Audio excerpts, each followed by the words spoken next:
Bon, arrêtez vos conneries les gars, il faut à un moment donné connaître la vidéo, on va faire un sommaire rapide. On va parler de Luna Classic, Lunce, le fondateur de Luna Classic et de Lunce, Do Kwon. Apparemment le mec il a une notice rouge, il est recherché par le monde entier et apparemment en plus de faire des tweets, il a déplacé à peu près 4000 bitcoins. Génial. Et ensuite on va parler de notre chère Lagarde, ma cousine Lagarde qui a fait encore une sortie assez fracassante, qui a dit que les crypto-monnaies c'était nul, c'est ça? Il y a eu un goûter au Louvre. Ils se sont retrouvés avec Jérôme Powell pour bien dézinguer la crypto. Ouais, elle a dit que l'euro c'était super. Ce que j'aime bien, c'est qu'elle ne dit pas crypto-monnaie, elle dit crypto-actif. On va parler des MNBC, les amis. Si vous ne savez pas ce que c'est que les MNBC, suivez la vidéo. On va rentrer dans le détail et vous expliquer tout ce qui se passe avec notre chère Lagarde. Ouais, Tata Christine. Tata Christine. Elle a oublié le petit chèque pour Noël cette année. Hein. Bon. Ouais, elle m'a pas donné grand chose. Ouais, elle m'a fait perdre de l'argent plus qu'autre chose, Tata Christine. Je pensais qu'elle allait venir avec des cadeaux ce Noël, mais je me retrouve avec 20% de moins sur tous mes actifs. C'est pas cool. J'ai l'impression qu'elle a tellement devoir se justifier pour l'euro qu'elle préfère parler du bitcoin. Tu sais, c'est plus sympa pour elle en ce moment. J'ai pas de se justifier sur l'euro. Non, c'est vrai. Moi, ce qui m'embête vraiment, c'est que la débâcle Terra, c'est devenu un exemple pour tous les détracteurs de crypto. Elle dit ouais, c'est super volatile et puis c'est pas très safe. Regardez ce qui s'est passé avec Terra et elle prend ça comme exemple. Je vais prendre un autre exemple. On a parlé de la débâcle, Laura, Terra, etc. Je vais juste mettre ça. Vous voyez ce fabuleux graphique qui est là. C'est pas un shitcoin, c'est l'euro. Voilà. Notre cher euro qui... Oula. Là, t'es quoi, t'es en daily? Je suis en daily, tout à fait. Ça. Les gars, on est à 95 centimes de dollars. Il y a pas si longtemps que ça, un euro c'était $1,20, tu vois. Bref, Tata Lagarde qui vient dézinguer l'euro parce qu'apparemment c'est... qui vient dézinguer le bitcoin, pardon, parce qu'apparemment ce serait quelque chose de volatile, hein, c'est ça? C'est ça. Et tonton GG aussi, qui dit les cryptos ça va 5 minutes. Hein. Et moi, ce qui me gêne un peu, c'est la roadmap de la MNBC, tu vois. Donc il faut que ce soit intermédiaire, protectrice de la vie privée, mais lié quand même à une identité d'une personne physique. Et il faut que ce soit transférable et interopérable. Mais bon, ça c'est comme la crypto, quoi. Oui, bon alors on va faire un petit résumé, donc... Powell et Lagarde qui sont réunis pour justement parler un peu de tout ce qui se passe dans le monde. Pour eux, tout va bien, côté euro, côté dollar. Bon, côté euro pour Lagarde, elle ne veut même plus s'exprimer, parce qu'elle voit que de toute façon, la situation n'est pas très belle. J'aime bien ce que tu dis, David. La MNBC, donc la monnaie numérique, l'euro numérique qu'ils veulent mettre en place, doit être non pas totalement anonyme, il doit être lié à une identité numérique, il doit être contrôlable par les banques centrales. Donc les banques centrales auront un contrôle total sur les monnaies numériques. Il faut savoir que lorsque vous serez payé en euro numérique, plus tard, si vous souhaitez être payé en euro numérique, ou si on n'a plus le choix, eh bien, ils seront contrôlés par la banque centrale. Ou si on n'a plus, comme tu dis, au fil des années, on s'est rendu compte que ce qu'ils veulent, c'est supprimer le cash, tu vois, Oui. pour pouvoir justement... Ils vont avoir supprimer une le trace de cash, tout. oui, parce qu'ils veulent Bien tout sûr. contrôler. Du coup, ces euros numériques, qu'est-ce que je veux dire par le fait qu'ils soient programmables? Ils pourront décider ou non si vous pouvez vous acheter le McDo avec. C'est juste une des use cases qui pourrait être fait avec un MNBC, monnaie numérique de banque centrale. Si demain, vous voulez acheter un McDo et ils se rendent compte que bah non, t'as acheté trop de McDo cette semaine, on va t'empêcher. Ils vont appuyer sur un bouton et vous pourrez pas. C'est beau quand même. Hein. Comment prendre une super technologie et en faire de la merde? Ils sont en train de dézinguer toutes les crypto-monnaies. En fait, ils appellent pas ça une crypto-monnaie, ils appellent ça crypto-actif. Ils disent que c'est juste une idée et que c'est dur de tuer une idée. C'est une idée sympa, les gars. La marelle, c'est là-bas, ça va 5 minutes. Les crypto-actifs, ça va 5 minutes. C'est clairement ce qu'ils ont dit. Mais vous inquiétez pas, l'euro numérique, de toute façon, c'est ce qu'il y a de mieux qui arrive. C'est une manière de cracher sur une tech et de gonfler la sienne. En gros, elle se fait de la pub pour son MNBC en crachant sur la technologie qui a initié sa merde. Voilà, c'est ça. Mais ce que j'aime C'est bien, on va passer justement à Powell maintenant qui dit que les banques centrales sont la seule source de confiance. On voit déjà qu'en leur faisant confiance, on est bien là en ce moment. Là. Oui. On voit déjà. On a vu de toute façon qu'on a perdu combien, Pete? Rappelle-moi juste à peu près, on a perdu combien sur notre épargne? On a perdu, c'est tout ce que je sais. Ok, d'accord. Bon, Bah, au bas mot, 20%, hein, c'est ce qu'on va Ouais, dire. en fait, ils disent 8-9%, mais comme tu le dis souvent, c'est plus de chiffres, c'est plus du 16-17. On va toujours écouter Jérôme Powell qui dit non, on est à 8%.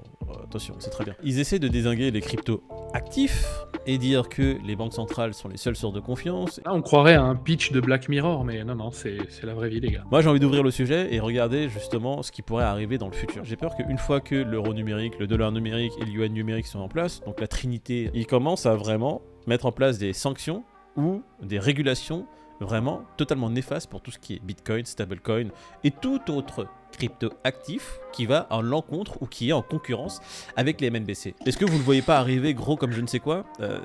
Le fait que Jérôme et Lagarde et même d'autres arrivent à un moment donné, ils se disent le Bitcoin ça va être quelque chose qui va complètement détruire l'écosystème.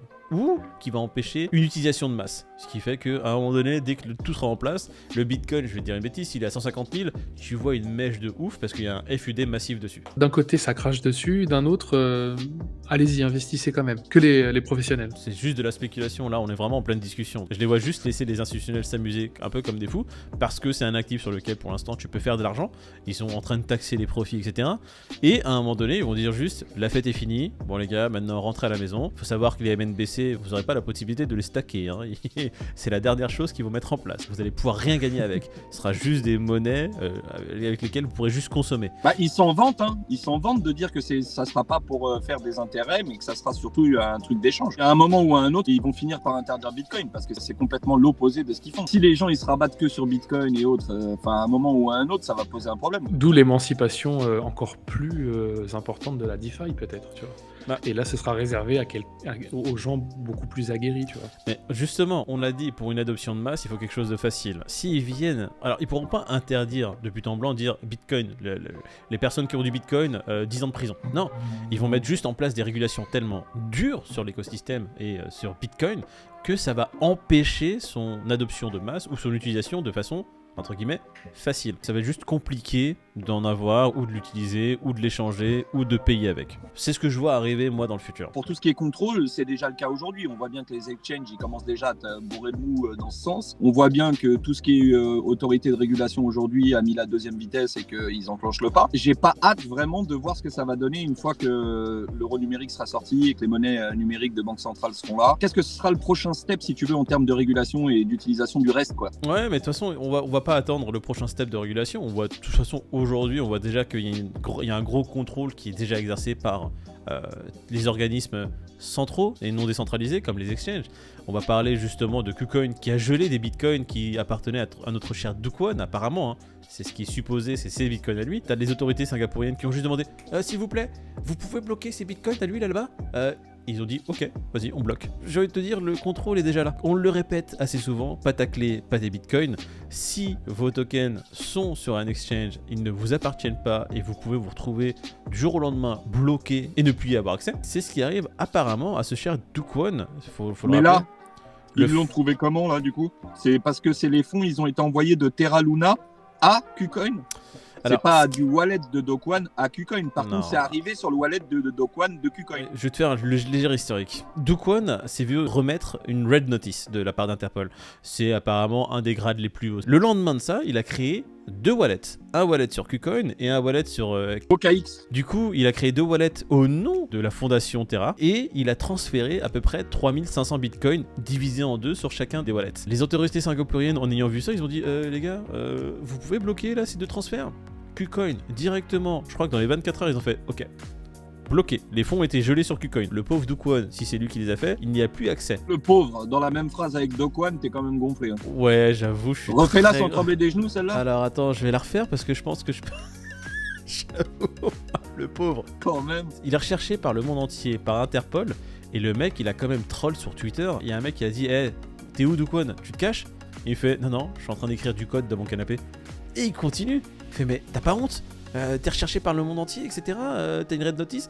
Et il lui dit bah non, je suis tranquille, hein. Je marche dans la rue, je vais faire mes courses. Et je coopère toujours avec les autorités. Moi, je suis là pour faire la lumière sur cette histoire. Franchement, on peut lui accorder le fait qu'il est très drôle. Ouais, ou alors il a un dédoublement de la personnalité, il a un trouble psychologique qu'on n'a pas décelé encore. Et pourquoi il rentre pas en Corée, du coup? Parce qu'en Corée, s'il y retourne, il va en prison directement. Donc il est pas con non plus, le type. Donc il sait qu'il y a un loup, alors. Non, mais laissez-lui un peu de temps pour transférer ce qui lui reste de Bitcoin sur des wallets qui sont pas à son nom. Laissez-lui préparer l'après. Franchement, t'as raison. On sait pas trop combien il risque de prendre, mais normalement, ce sera pas un truc de ouf. Il tape ses 50 tôles et qu'il récupère son pognon après. Je te pose une question, Moïd. Blockchain égale traçabilité de ouf. Il passerait par une espèce de tornado cash improvisé. Évidemment. De toute façon, et des wallets qui sont pas à son nom, tout simplement. Il faut savoir qu'il n'y a pas que Tornado Cash. C'est pas le seul mixeur de crypto qui existe. Il y en a d'autres. Il va avoir des fonds qui seront cachés aux yeux des autorités qu'il va pouvoir utiliser dans le futur et qu'il utilise déjà. De toute façon, même à l'heure actuelle, hein, j'en suis persuadé. Ces 2 montants qui ont été transférés sur un wallet de KuCoin et sur OKX, ne sont pas les seuls qui ont été transférés. On sait très bien qu'il y a à peu près 3 milliards qui manquent dans les comptes de Terraform Labs. C'est pas son coup d'essai, hein. Le Luna, il avait déjà créé un stablecoin à l'époque qui s'était déjà effondré. Il paraît que c'est avec cet argent-là qu'il a monté Terra Labs. Tu ramènes encore des rumeurs fallacieuses. Toi, t'es un troll en fait. Il ramène des rumeurs fallacieuses. Quand le Luna a commencé à chuter, Pete a été le premier à dire ouais, ça pue, je suis sûr que c'est un connard. Donc, quoi. Peter, lanceur d'alerte. Moi, ce que j'aime bien, c'est que malgré toutes les histoires qu'il y a sur Do Kwon, qui est quand même le créateur de Luna classique, c'est quand même lui qui a mis en place le fork du Luna quand il s'est effondré pour créer le Luna classique. Bah, le Luna se porte plutôt bien, hein. Sur le dernier mois et demi, je crois qu'il a pris 300%. La communauté s'en fout complètement de son créateur. Le créateur peut aller en prison, derrière les barreaux, peut être accusé de tout et n'importe quoi. On a une communauté Luna classique qui est fortement derrière ce jeton. Ouais, ça ne lui appartient plus en fait, ça appartient à la communauté. Comme le Shiba, comme le Dogecoin. Bon les gars, on va continuer rapidement sur les prix pour voir. Bon, qu'est-ce qu'on avait dit hier ? Le Bitcoin a pris 6,47%. 6,47% et ETH pareil. Ils perdent respectivement presque ce qu'ils ont pris hier. Le Bitcoin se retrouve aujourd'hui à 18 703$. L'Ethereum se retrouve à 1283$, j'allais dire. Bon, 1280$, c'est pareil. Il y a un shitcoin, les gars, que vous voulez voir en particulier ou pas ? Hein ? XRP. Bah écoutez, le XRP il est en train de perdre 10% sur la 0,24 heures. Par contre, sur les 30 derniers jours, il prend quand même 30%. Ah, et le XRP est chaud, mais on va attendre quand même le dénouement de ce procès parce que les gens ont l'air très confiants sur la victoire prochaine du XRP. Par contre, t'imagines la gueule de bois qui ça va pas arriver demain. Hein. On parle d'un rendu du tribunal pour fin d'année, apparemment. Ah, j'ai envie de te dire, c'est presque demain, fin d'année. Je m'attendais à ce que tu dises 2025. Vous savez, les gars, je fais des choses parfois un peu bizarres. On a eu un com d'un mec sur notre chaîne qui a dit que le XRP d'ici 15-20 ans, il peut atteindre les 2K. Du coup, bah, j'ai pris un peu d'XRP et je les ai foutus sur la Ledger, on verra bien. Bravo David, t'es pas influençable, dis-moi 2 connards qui ont parlé du XRP et t'as acheté un bag. Frérot. Il a vu le XRP 20K, XRP 2K, bye. Ouais, mais c'est dit, les sources ont l'air fiables. Hein. C'est solide. Alors, il y en a 2 qui m'ont dit génial, j'y suis allé. On va pas quand même se quitter sans parler du giveaway de dimanche quand même, merde. Mais ouais. Qu'est-ce que tu veux dire encore sur le giveaway, vas-y. Il y aura un petit live Twitch, le live où on est tous les 3 réunis pour faire les tirages au sort, pour discuter, questions-réponses et qu'est-ce que t'as mangé ce midi. Ton plan a l'air très très intéressant, je vais pas avoir le même je pense. Faut savoir qu'il y a un giveaway qui est en cours. Pour participer, c'est très simple, vous allez sur le lien qui n'apparaîtra pas dans le coin ici, qui est le compte Twitter de la chaîne, vous likez, retweetez et commentez le tweet épinglé où il y a écrit giveaway en gros et vous participez de façon gratuite. Il y a de nombreux lots à gagner, c'est totalement gratuit. N'hésitez pas parce que les choses gratuites, ça ne coûte rien. Puis pour ceux qui n'ont pas Twitter, bah vous pouvez quand même participer au live Twitch. On offrira des petites choses en direct pour les gens qui auront pris la peine de venir nous voir et de discuter avec nous. On n'y aura pas de tirage au sort, ça sera à notre bon vouloir. Toi, je t'aime bien, je t'offre quelque chose. Voilà. Toi, je t'aime pas. Je ne t'offre rien. Vous m'entendez ou pas les gars ? Ouais. C'est mec, tu dis que de la merde. Vous pouvez participer à la conversation et m'aider ? Frérot, on est avec nos téléphones, je peux même pas regarder le GPS, sinon je me déconnecte. Moi, le tableau que tu montres, il fait 3 cm de large, mon pote. Je crois que tu peux arriver à lire. Il est beau, lui.